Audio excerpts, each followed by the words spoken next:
Inflation isn't a new challenge for America. It's been shaping our economy for over a century. The 1930s saw deflation during the Great Depression, but by the 1970s, the US faced something entirely different: stagflation. Prices skyrocketed due to oil embargoes and high demand, while economic growth slowed to a crawl. Americans experienced soaring gas prices and rising food costs. This led to changes in how we approach inflation, including giving the Federal Reserve more power to manage interest rates. Fast forward to 2008, the Great Recession brought low inflation and high unemployment, prompting aggressive government spending and stimulus. Then came the pandemic. Supply chain disruptions, global conflict, and economic aid programs all collided, creating the inflation spike we see today. Today, inflation affects everyone, from families stretching their budgets to small businesses struggling to manage costs. Prices for essentials, like groceries, gas, and housing, are rising faster than wages, leaving many Americans to make hard choices. Number two, this is not a news flash, Madam President. Americans are struggling to pay their bills. The reason, of course, is inflation.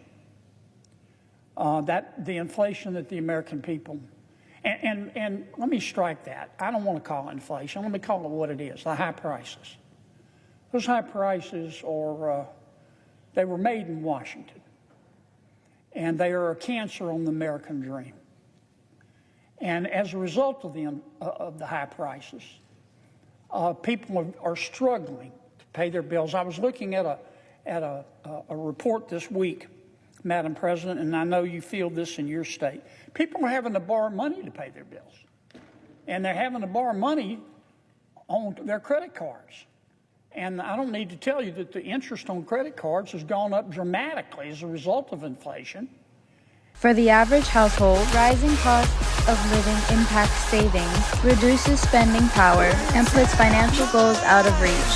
According to Lisette Morales, a fellow stakeholder who was interviewed 1 week ago, on a personal side, high inflation doesn't allow to buy all the food I need for $400 a month. I'd spend most likely like $500 to $600 in food. This impacts other things like wanting to buy my children clothes or taking them out or even saving, because that's an extra $200 that I used for other things like entertainment that I had to now use for food because inflation is up. According to another interviewee, Luis Morales, who is a fellow business owner, companies are facing rising costs for raw materials, wages, and transportation, which they often pass on to consumers. There's uncertainty about future inflation, which can discourage long-term investments and expansions. For much of the past 3 years, inflation ran well above our 2% goal, and labor market conditions were extremely tight. The FOMC's primary focus has been on bringing down inflation, and appropriately so. Prior to this episode, most Americans alive today had not experienced the pain of high inflation for a sustained period. Inflation brought substantial hardship, especially for those least able to meet the higher costs of essentials, like food, housing, and transportation. High inflation triggered stress and a sense of unfairness that linger today. Inflation reached levels unseen in over 40 years, peaking at more than 9% in 2002.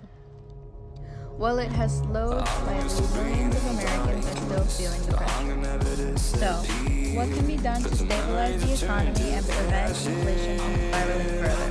The Federal Reserve plays a key role by raising interest rates. This discourages borrowing and slows down spending, cooling demand and helping prices stabilize. Higher interest rates make it more expensive for businesses and households to borrow, but it's a delicate balance. Too much can slow the economy too much and lead to a recession. The government can also take action to boost supply, investing in domestic manufacturing, lowering trade barriers, and expanding renewable energy can ease production costs and reduce dependence on foreign goods. In the long term, this Disciplined federal spending and policies that promote innovation and efficiency are crucial to keeping inflation in check. When done right, these measures help stabilize prices, ensure a strong economy, and create a more secure future for everyone. Inflation is complex, but solutions are within reach. Together, we can rise to the challenge and build a stronger, more resilient